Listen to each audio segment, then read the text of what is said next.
gonna make the profiles boom, boom, boom, boom, boom, boom. What it is, I'm gonna tell you what it is right here on Gunner's Profiles today. Real talk, real life. Someone who really did some shit, right? What it is added preservatives. None of that bullshit. None of those fake stories about fucking assaulting 4 COs and killing 19 people. Nah, we don't get down like that, right? We're not gonna lie to you. We'll die with you, but we won't lie to you, right? In real life, right here on Gunner's Profiles, as you can see by that thumbnail, in a menudo style, in a direct fashion, we're gonna get straight into it, because the Crips and Bloods and all the thugs, right? Orale, we're talking about Cripas and Sangres, the Crips and the Bloods, right? My first interaction with them, what I thought, I was like, shit, this is the real stuff, right? This ain't kid shit, right? This is real. Getting to CYA, Fred C. Nellis to be in fact, right? When I was in NRCC, which was the reception right there, Sakura, there was a lot of Sangres. That was the majority. A lot of Bloods, right? Oak Park, stand up. Shout out some respects, man. They were deep. There was a very few, there was a couple Garden Block Crips, a couple Crips from like Tulare. I don't know what the fuck they were doing out there. They must have got caught up in the nearby area, but at the same time they were there. But there wasn't too much Crip and Blood action going on. I was so focused on North and South and what we had going on, the guerra we were involved in, as well as the Perro Chatos, the Bulldogs, right? That I didn't even trip off what they were going through. For the most part, it was not too much. They kind of stuck together as far as the Africano brothers, just based on, it wasn't like we got a lot of yada in the reception. We were always in our cells anyway, so motherfuckers didn't get too much action at each other. When you did, you got off immediately, indubitably, right? So trip out. I get to Fred C. Nellis, Holmes. I'm in LA. Straight up, Whittier Boulevard, stand up. You know what it is, man. Shout out to Southeast LA. I'm there. I'm in that motherfucker like, what's happening, right? And right off the top, man, there's a lot of Crips and a lot of Bloods, right? And I had only, just like anyone else, man, in my city, up north, there was a couple Crip gangs, a couple Blood gangs, but the interaction, like I said again, wasn't too extensive, man. They weren't really going at it, and if they did, we never paid attention. I was too young to be in the mix anyways to really worry about it. But there were a couple well-known hoods that are still established in the town. But I get there to LA, and how to survive a South Central, the place where busting the cap is fundamental, right? And definitely the place for busting the cap, and no cap, right? So I get there, and there's one of the first Crips that I run into is from A-Tray Gangster, man. He's Tiny Solo. Shout outs and respects from A-Tray. He was a little dude, big old 8 right here, 3 right here. A-Tray Gangster Crips, right? And so I start to notice that there's a lot of Crips, not necessarily as many Bloods, right? But they had two whole totally different styles. Now I know, just like with North and South, Norteños and Sureños are all the same type of people. We all eat tortillas, frijoles y todo más. But at the end of the day, you can tell the difference. If you know, right? Little whole different type of two types of different stilo. Just the way to talk, the twang, the get down, whatever, right? At the end of the day, like I said, somos Mexicanos, Chicanos, whatever, you know what I mean? Boom, don, raza, right? But there are some differences that those who are in the mix can tell right off the top. I knew if I seen a homeboy, oh, he ain't no salsa, that's a homeboy, right? And they knew it as well, and it was vice versa. Same thing with Crips and Bloods. When it came to the Crips, they was a little more grimy, Holmes. They was a little more gritty. They was a little more gangbangerish, right? Straight up, word of the day, gangbangerish, right? They were a little bit more gangbangerish. They were really going at it with each other, man. The O's, neighborhoods, the O's, the 60s, the Harlems, the 40s, the Hundreds, the 90s, all these different groups. And if you have to be there to know. See, I was there for 3 years, dwelling in the lab 24/7 in Nellis. So I got to know all these different hoods, right? Whereas they were more grimy, gritty, Holmes. They was in that motherfucker getting it. A lot of Crip on Crip. There was a lot of, like, the A-Trays and the O's, the Hoovers and all that. They were going at it.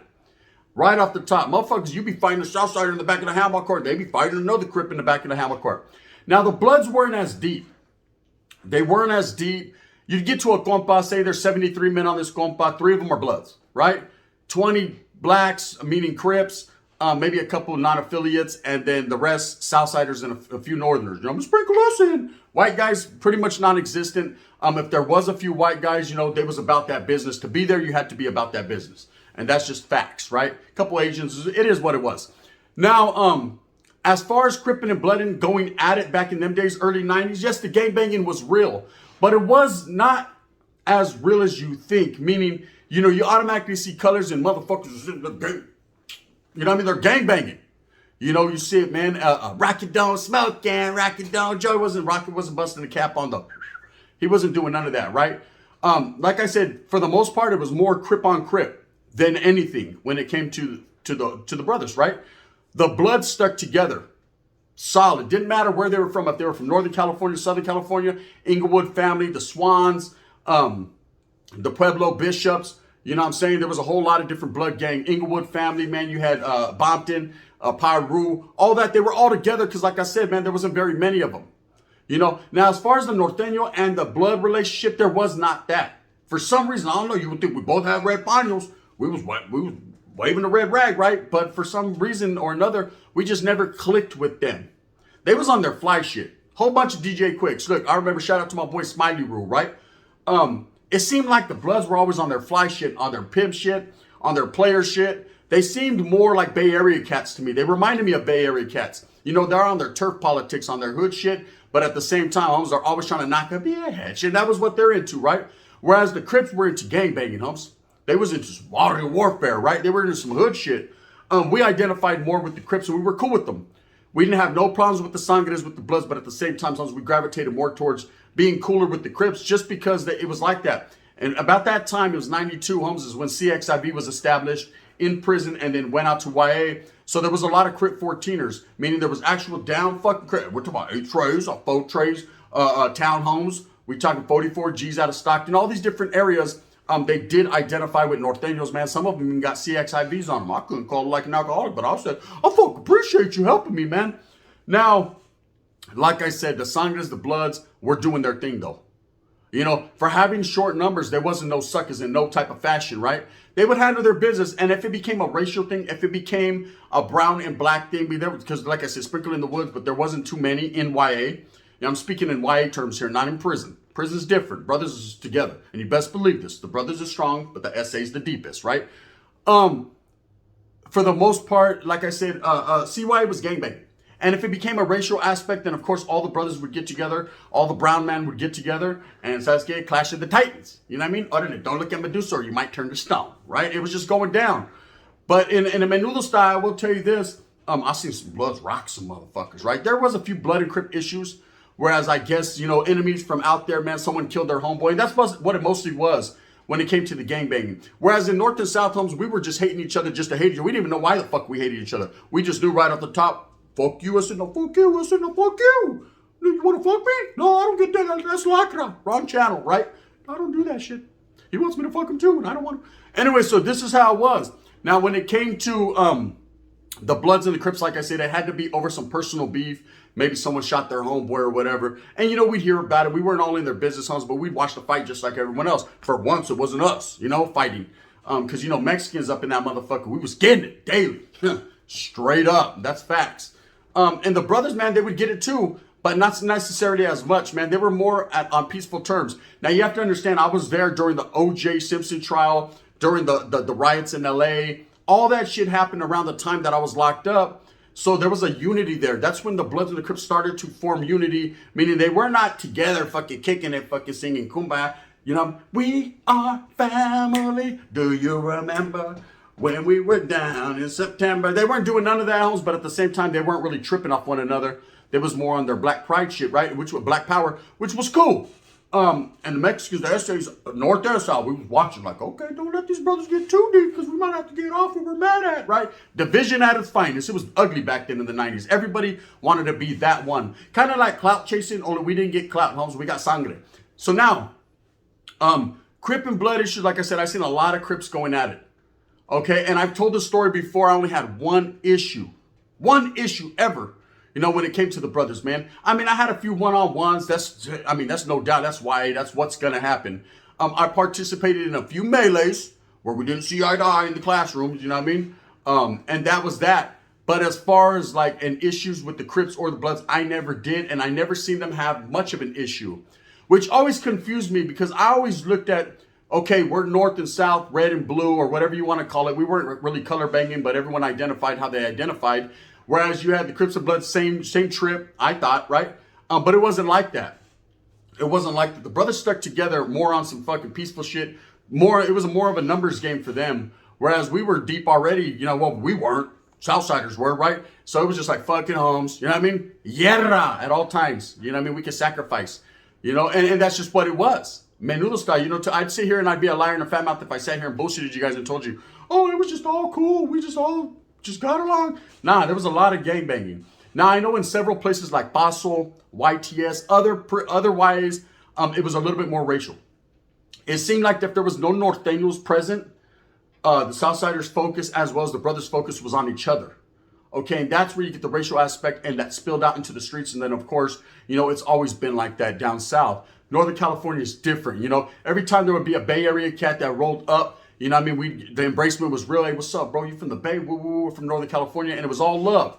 It was all love. The same thing with the Crips from the NCs, the Northern Crips from California, man. From Northern California, they'd see, oh, you guys are Northerners, because they were used to Norteños on the streets, you know, being cool, doing a lot of daily business together, functioning. It was all good. Now, like I said, and don't get the misconception, there wasn't no big, great alliance where everybody was together and let's kill them all. No, there was none of that. What there was, Holmes, there was common courtesy and a whole lot of respect for each other. But believe, anyone could get it at any time. That's just the way of the world. And that's just the way it was. Oh, I love these Earth, Wind, and Fire references. Fuck with me, Holmes. Fuck with me. Anyways, that's how it was. The Crips and the Bloods, like I said, it wasn't that they were non-factor, because there were some motherfuckers there, Holmes, that are legendary. Chinaman, Stand Up, Madman, Tiny Solo. Like I said, right? Gangsters, right? I'll never forget these guys. Tiny Evil. You know, straight up, Old Man, Carver Park, Compton Crips. Just dudes that was with that wiggle and with that activities. I met a lot of good dudes over the years. And I asked one Crip, man, he was OG. He was, well, OG at that. He was 24. I was 12, right? So 13. So he was an OG to me. I was like, bro, why don't you guys be wiggling like that? Like North and South does. Shh, don't tell nobody, right? He said, nah, bro, we're more on hood shit. Like, if you done smoked our homeboy, you done, you know, fuck my old lady, I don't even give a shit, because I probably fucked his old lady. He goes, but anyways, you know what it is, man. We on some personal type shit. He was like, but we represent our hoods to the fullest. The ones that were really gang banging were all the neighborhoods, the O's, the Rollins, right? And the ETGCs, meaning the A-Tray Gangster Crips. They was going at it. Bro, there was no love lost there. If there was an A-Tray Gangster, which there was like maybe one or two of them here and there, sprinkle them in, yeah, they was getting it, bro. They kicked it with the Hoovers, though. They was cool with the Hoovers. I remember at that time, man, the Hoovers had A-Tray Hoover as well, right? So they was cool. But, man, them bops was getting busy, right? There was no love lost there. Love don't live here anymore. They were getting their motherfucking groove on, their Hoover groove on around that camp, right? And then, of course, I told the story about how the Hoovers men transferred into criminals, and then that was that, you know? But for the most part, in my time and from my point of view, seeing it, there wasn't a lot of cripping and blooding going on as far as, you know, going at it with each other. There was more unity there. It wasn't like I said, it was like a red light. You know, they just weren't even tripping off each other anymore. The Bloods started to affiliate themselves and kick it real close with the Bay Area cats. They had a common, like I said, it was a common way about themselves. You know, they were on their PI shit. Motherfuckers, hey, I used to always say, look at the Bloods. They all got good hair. You know what I mean? Motherfuckers have perms and shit, looking clean, right? The Crips, I said, they were on their thuggish, ruggish bone. They were out there corn rolled up, ready for whatever. They was more gangsterish. It's hard to explain, man. No knock on the Blood. Bloods, like I said, they'll put you on your pockets, right? But as far as I seen it, from my point of view, my perspective, man, the Crips was with that program. You know, if there was always some shit, a Crip was involved. Straight up. And that's just their politics and the way they got down, man. They were more street oriented as far as gangsters, whereas the Bloods, they was on their motherfucking PI shit. Period. Anyway, so one incident that I did see involved a guy from East Coast. You know, he was from the East Coast Crips, and there was a Blood there, man. I'm not going to say his name because, you know, motherfucker, his hood would be sad, right? This Blood, I guess, was well known. I'm going to tell you two stories, but this Blood gets there. He's not even there a month, and he's on Washington, which was another compa. This compa had a lot of paisas, had a lot of non-speaking Latinos there. They didn't non-speak English speaking. They kept them together. You know, they do English as a second language, you know, classes there and whatever. They were trying to help them to, you know, gravitate into mainline society. And anyways, exactly like it's a big deal, right? Anyways, this one Blood, they put him there for a specific reason. I guess he had murdered like three dudes, three East Coast Crips, right? Or he was involved somehow, some way, and, you know, affiliated with that allegedly. Man, when he went to that school area, they drug him from the barbershop to the gym, which is far, 1.5 miles, right? The scrape game was real. These East Coast Crips were not playing, Holmes. They were about that scrape action. This was the first time, to my knowledge, that I had ever seen the Africano brother, while I was there, use a pedazo. Hey, I ran out of gas. Put some more and start me back up. Business time. Business time, bro. That was the one time I seen Crips and Blood. I was in that motherfucker like colors. I am a nightmare. Well, I was like, fuck, these fools are getting up. It was a bad situation. Next time, it's a pretty well documented sangre, man. I heard he passed away. I don't know if it is. Rest in peace, condolences. We used to play on the same football team. He was a big boy. His name was Chip Sehau. Now, you guys probably recognize that last name, being an Oos, right? He was Tongan, in fact. That was Junior Sehau's brother, right? His name was Chip. I think he claimed Oceanside Bloods or Tri-City Bloods or whatever. I'm not too sure about his exact affiliate. I know he was a Sangre. Anyway, he got there, and for some reason, he was bumping heads with Crips, because this was big Oos, right? They were a big old motherfucker, right? He was talking about taking motherfuckers down. There was a guy named H-Bone from, I think, 7'4 or 9'4 Hoover. H-Bone wasn't the one. You know, he had hands. And I remember him going up to Chip. Chip was on the same compound. We were on Madison. And I remember Chip was right there, bro, big boy. Like I said, he had celebrity status just based on who his brother was. At the time, his brother played for the San Diego Chargers. That's right, I said San Diego Chargers. I said original, right? So he's kicking back there. And, you know, word on the curb was he was about to put it down for the Sangres, man. Crips wasn't fucking with him. Couldn't no one fuck with him, according to him. H-Bone walked right up to him in the day room and told him, hey, check it out, blockhead. Look like your shit made of wood. Want me to knock a chip off your shoulder, right? Which was cold because the motherfucker's name was Chip, right? So I'm going to knock a chip off your shoulder, right? Knock your blackhead off. These guys went behind the handball court, man. I ain't going to lie. I ain't never seen a motherfucking Tongan head hit the motherfucking wall that hard. Boom, right? H-Bone was giving him the motherfucking work. He was giving him that motherfucking dick right to the dick style. Wobble, wobble, wobble. He was giving him all that, right? Gave him that work. Gave him that smoke. You want some smoke? Yeah, I want some smoke. Hey, you're looking at my neck, man? I ain't looking at your neck, right? Ordered strawberry. He gave him that strawberry. Popped his melon. I'm telling you right now, Chip was in that motherfucker like, woof. You could feel the wind. Oh, shit. You feel that shit? The wind's blowing, right? Woof. Whoa, he didn't land one, bro. My boy H-Bone gave him the whistle while you were. That mother was over there like Hoover, right? Handling his business. It was a trip. It was very treacherous. It was a dangerous situation. Chip got knocked the fuck out, right? The placas came around the corner. It was a fucking placa named Radio. Anyone that's ever been there, they know who he was. He was like, good loud.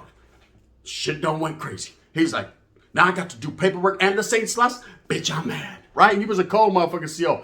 But at the same time, our youth counselor, at the same time, man, H-Bone was just like, Chip was never the same. That motherfucker was in that motherfucker like, the other Bloods was like, let's get some retaliation. He was like, I'm watching Soul Train, man. I ain't even tripping, right? And that was that. The retaliation never happened. Eventually, him and H-Bone became good friends. And like you know, people that have fucking wise minds think alike, you know, end up gravitating towards each other. And that's just what it was, man. It was business, nothing personal. It became personal for that one day. And then after he got knocked out, it was not personal no more. You know, of course, like I said, I've seen instances where the Bloods, man, I've seen this one Blood, he put something around a motherfucking Crip's neck and drug his ass. They was going at it. It was very infrequent, but it happened.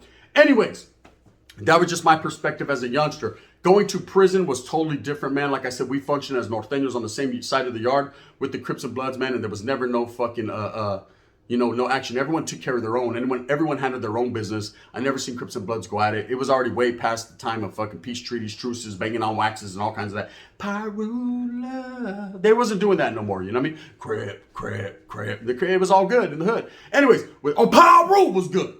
You know what I mean? Say it with your chest whack, only don't say it butt naked. You know what it is. Anyways, with that being said, man, I hope that you move smooth with a purpose. I hope that you get everything that you want coming to you. Remember, at the end of the day, it's all about struggling and striving for your familia. Just a fucking story that I needed to tell because I wanted to tell. You know what it is, you know? Strike that, reverse it. You know, hit that thumbs up if you like this video. If not, you definitely can hit that thumbs down. Heavy as the head that's going to wear the cookie crown, you know? I'm going to keep doing what I does because I does what I do. At the same time, in the meantime, in between time, man, I'm going to be stomping in my steel toes headed for the murder show like a real Crip. You know what I mean? Garden block shit. You know what it is, man. Shout outs and respects to the Crips, the Bloods, and all the North 8 thugs, as well as the Sud and the Perros. We was all putting it down, sprinkling the woods, because there's a wood right now saying, what about us, gun? We got you, brother. Don't trip. Bang, bang. This is the gun.